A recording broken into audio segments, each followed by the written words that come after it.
High বন্ধুরা, রং বেরং 24 চ্যানেলে সকলকে স্বাগত জানাচ্ছি। দেশ থেকে যারা দেখছো বা দেশের বাইরে থেকে যারা দেখছো তাদের সকলকে আমার চ্যানেলে স্বাগত।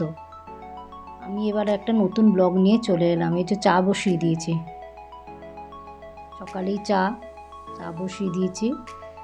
আর এই যে তোমাদের সঙ্গে একটা জিনিস শেয়ার করি। এই জিনিসটা কেউ এখনো পর্যন্ত ভাবনা চিন্তা করতেই পারবে না। এটা একটা হচ্ছে না দেখা জিনিস, আমরা নিজেরাই অবাক হয়ে যাচ্ছি।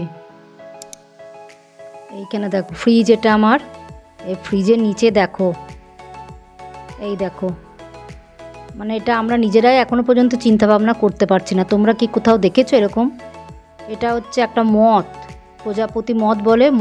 মথ কেমন ডিম পেড়েছে দেখো ফ্রিজের মধ্যে। প্রত্যেক দিন ফ্রিজটা আমাদের কিন্তু ইউজ হয়। আমরা বাড়ি থেকে কোথাও যাইনি বা আমরা যে অনেক দিন বাড়িতে ছিলাম না তা নয়, রাতের মধ্যেই সকালবেলায় এই কাণ্ড দেখছি। কালকে রাত্রে দেখছি এটা নিচে ঘোরাঘুরি করছিল, কিন্তু আমরা শুয়ে পড়ার পর এটা আবার দেখছি ফ্রিজের মধ্যে এক গাদা ডিম পেড়ে বসে আছে। সকালবেলা রোদ দেখা দিয়েছে, চাটা খাওয়া হলো। এবারে বাসন টাসন সব ধুয়ে জানলাতে উবুর দিয়ে দিয়েছি। এখন রোদ্দুর আছে বলে জানলাতেই বাসন উবুর দিয়ে দিয়েছি। বাসন অনেক কটাই ছিল, মেজে ধুয়ে উবুর দিয়ে দিয়েছে। জানলাতে উবুর দিলে কি হয়, জানলাতে উবুর দিলে শুকিয়ে যায় সুন্দর করে, বাসনগুলো সব আবার গুছিয়ে তুলে রাখতে পারি। নিত্যদিনের কাজ শুরু হয়ে গেল। প্রত্যেক দিনের যে কাজ, সেই কাজ শুরু হয়ে গেল। যে ঝাড়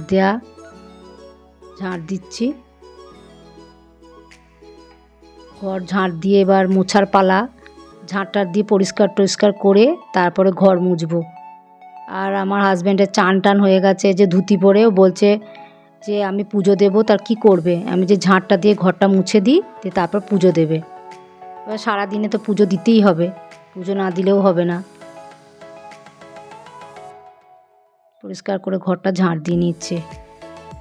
আর এরকম কাজ প্রত্যেক দিনই থাকে আমাদের। আমরা গৃহিণী, আমাদের প্রত্যেক দিনই থাকে এই কাজগুলো না করলে তো আর আমাদের উপায় নেই।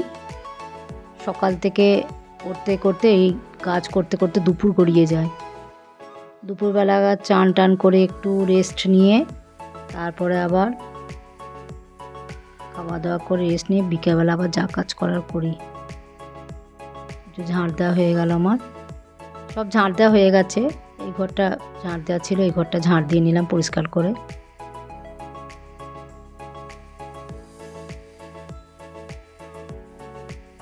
ঘর সব মোছা হয়ে গেছে, শুধু এটুকুই মুছতে বাকি আছে। তোমাদের সঙ্গে সবটা শেয়ার করিনি, এটুকু মুছে নিই। এটা আমাদের বেরোনোর কলতলার দিকে যাওয়ার রাস্তা। এই রাস্তাটা, গলিটা একটু মুছে নিই। তোমাদের সঙ্গে এটুকু একটু শেয়ার করলাম। এটুকু মুছলেই আমার হয়ে যাবে। কাজ আর কাজ, নিত্যদিনের কাজ এগুলো আমাদের। না করলেও হয় না, না করলেও কাজগুলো না করলেও চলবে না। এই যে মোছা কমপ্লিট হয়ে গেল, আমি কলতলার দিকে নেমে যাচ্ছি। এবার এই চটের বস্তাটা ঝেড়ে এখানে দিয়ে দিলাম। সব কাজটা ছেড়ে নিয়েছি, এবার রান্নাটা বসিয়ে দিয়েছি। রান্নাটা একটু তোমাদের সঙ্গে একটু শেয়ার করে নিই। ভাত বসিয়ে দিয়েছি, ভাতে আলু সেদ্ধ দিয়েছি। আর এই যে ডিম আর আলু এবার এই জলে দেব। উচ্ছে ভাজা হবে, পটল ভাজা হবে। আর এই যে আলু ভাজাটা সকালে করেছিলাম মুড়ি খাওয়ার। এই যে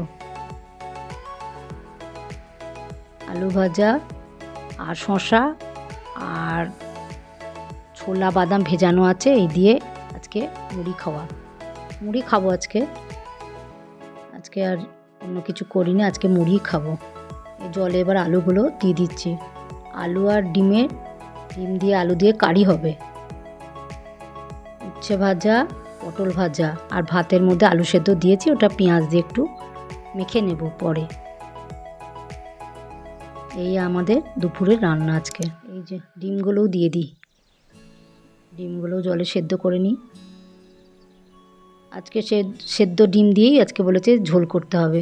ওই জন্য ঝোল নয়, ঠিক কারি করব। আজকে সেদ্ধ ডিম আর আলু দিয়ে ডিমের কারি হবে। এই যে সকালেই চালের বস্তা দিয়ে গেছে, এটাকে এবার আজার করতে হবে, ড্রামে ভরতে হবে চালের বস্তাটা। এক বস্তা করেই চাল নেওয়া হয়, 1 মাসের ওপর চলে যায় আমাদের। এটা ঢালতে হবে। এই যে ডিমের কারিটার আলুগুলো ভালো করে কষছি।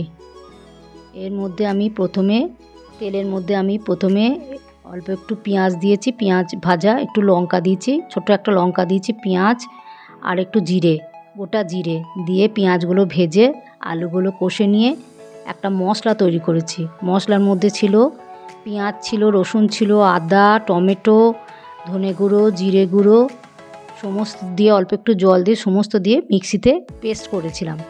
পেস্ট করে মশলাটা দিয়ে এবার মানে কষছি, আমি আলুগুলো কষে নিচ্ছি। আলুগুলো সুন্দর করে কষা হলে একটু কাশ্মীরি লঙ্কার গুঁড়োও দিয়েছি। আলুগুলো না কষলেও তো খেতে ভালো লাগবে না। আর এখানে ডিমগুলো আমি আগে থেকে একটু করে ভেজে রেখেছিলাম, গোটা ডিমগুলো। আর এখানে দেখো কালারটা কি সুন্দর এসছে, অল্প একটু কাশ্মীরি লঙ্কার গুঁড়ো দেওয়াতে কালারটা খুব সুন্দর এসছে। আর আমি একটু নামানোর আগে একটু গরম মশলাও দিয়ে দেবো। এখন দেবো না, যখন ডিমের কারিটা নামাবো তখন একটু গরম মশলাও দেবো। এরকম করে ডিমের কারি রুটি, পরোটা, তারপরে ভাত, লুচি সবাইকার সঙ্গেই ভালো লাগে খেতে। আর ডিম খেতে কারা কারা ভালোবাসো আমাকে কমেন্টে জানাবে। এই যে হয়ে গেছে কারিটা, এইরকমই আমি গ্রেভিটা রাখবো। খুব বেশি একদম চাপ হয়ে গেলে তখন আবার ভাত দিয়ে খাবো, তো মানে ভাত মাখাতে অসুবিধা হবে। এরকমই করবে। যে উচ্ছে ভাজা, পটল ভাজা, ভাতের মধ্যে আলু সেদ্ধ দেওয়া আছে, আর ডিমের কারিটা এবার ঢেলে নেব। এটাতে একটু ঢেলে নিচ্ছি। কারিটা যে খুব বেশি পাতলা পারা হয়েছে তাও নয়, আবার খুব বেশি চাপ করেছি তাও নয়। ভাত দিয়ে খাবো বলে একটু গ্রেভিটা একটু রাখলাম। কালারটা খুব সুন্দর হয়েছে।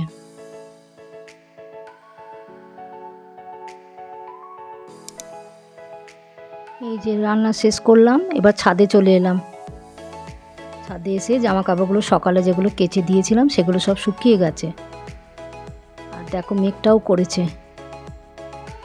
জামা কাপড়গুলো না নিয়ে গেলেও শান্তি পাবো না। নিচে গিয়ে এবার চান টান করবো, তারপরে ঠাকুরের প্রণাম করব ঠাকুরকে, তারপরে খাওয়া দাওয়ার পালা। তোমরা আমার মানে ব্লগগুলো কেমন লাগছে আমাকে জানিও কমেন্টে। আর কি দেখতে চাও, আর তোমরা আমার চ্যানেলটাকে সাবস্ক্রাইব করে তোলা হয়ে গেল সব।